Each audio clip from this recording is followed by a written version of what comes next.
Yo, what's up fam? So today's video is going to be a little bit different. It's not going to be a vlog style. I'm going to be giving you 6 essentials or my 6 essentials to optimize your gains, right? To get absolutely massive. These are 6 fairly basic things, but when you put them all together, you're going to really maximize your progress. So when I first started lifting, which is like 16, and I was making all those newbie gains, I was doing about like 2 or 3 of these things, and yeah, they helped because I was in my early stages.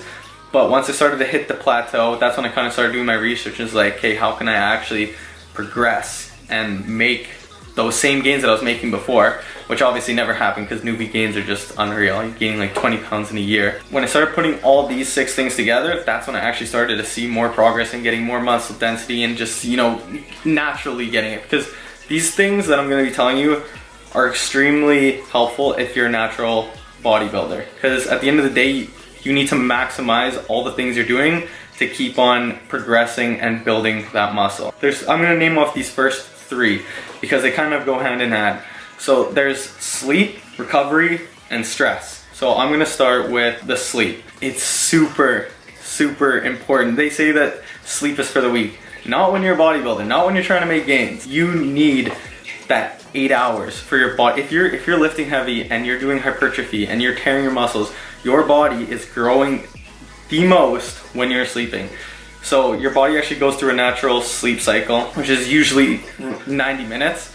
And within that 90 minutes, your body actually goes through a stage where it releases growth hormone. So if you're cutting your sleep completely in half and you're only getting 4 or 5 hours of sleep, you're actually not giving your body the amount of rest and recovery it needs to repair any of the damage you've just done. And then if you go and work out again and you haven't given your body enough time to recover, you're now going catabolic. You're creating more damage, you're not giving your body enough time to recover, and therefore you're actually potentially even losing gains or overtraining because you haven't given your body the time to rebuild that muscle. Sleeping, say, 15 hours to try and get more growth hormone isn't going to work, because while you're sleeping, technically you're also catabolic because you're not bringing your body calories. There's no protein coming in, there's no carbs, you're not giving yourself calories.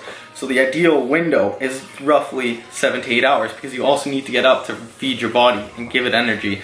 So then that's when we get into the recovery. The whole no rest days, trying to work out 7 days a week or even 2 times per day is not gonna get you the gains that you want. You're just gonna go catabolic. You're not giving your body enough time to recover, because when you work out, you're breaking down your muscle. You need to give your body time to rebuild it and repair those micro tears within your muscle fibers.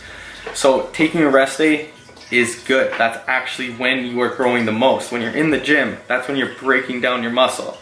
So taking that rest day is okay, and during those rest days, you want to be eating properly, which we'll get into. That third one that I talked about was stress. Anytime mental stress, physical stress, your cortisol levels are going to spike, which is a hormone within your body, and it actually is going to drop basically protein synthesis, testosterone, which in turn can actually make you gain weight. You're not going to be able to build as much muscle while this hormone is spiking, which is the cortisol. So if you're having really high stress levels, building muscle is going to be extremely hard. It's almost impossible to avoid stress entirely, but you want to try to keep it to a minimum as much as you can, your daily stress. Ideally, it's going to help you build the most amount of muscle. Number 4 here is nutrition. I'd say it is the most important one out of all of them. I'm not going to get too in depth about this, but ideally, you want to be, if you're going for muscle gain, you want to be in a caloric surplus. You have to take into account what your daily job is, how much you're training, resting metabolic rate, putting all these things together, finding where your threshold is for what your body actually burns. You want to be slightly above that to allow your body to use those extra calories and whatnot to build muscle. On top of that, you want to also be getting in enough protein. I'm not going to get into all the different macronutrients, but the 2 biggest things when it comes to nutrition, obviously, yes, you want to be eating clean, you want to have your micronutrients and whatnot. You want to be in a caloric surplus, and you want to be intaking enough protein. And what I like to do, just as like a easy benchmark, is 1 gram of protein per pound of body weight. So for me, I'm 170, I'm trying to hit 170 grams of protein. I like to go slightly above that, but that's just an easy benchmark and it's a lot easier to hit. That will give you enough protein to help build your muscle, and then when you're in a caloric surplus, that's also going to aid in building your muscle. The fifth one is water. I separate this one from nutrition because they don't think of water when they think of nutrition. They think of just like the food you're intaking, your macronutrients, your micronutrients, all that. But water is super important for making gains, and most people do not drink enough water per day. Water is going to help transport all the nutrients to your muscles. It's going to help build those protein structures to actually build and recover your muscles. Fairly easy. Just make sure you're drinking enough water. The whole 8 to 10 glasses for a bodybuilder, not enough. Start drinking more. Alright guys, the last one is the sixth one, and that is training. Most people, I leave this one for the last one because most people already know how to train, besides form. Terrible form for the most part when I go to these gyms, and especially for the compound movements. But that's besides the fact. Your training, if you want muscle growth, you need to go for hypertrophy. Doing these power lifts and doing these high reps of like 30, 40 reps is not gonna give you the muscle growth that you want.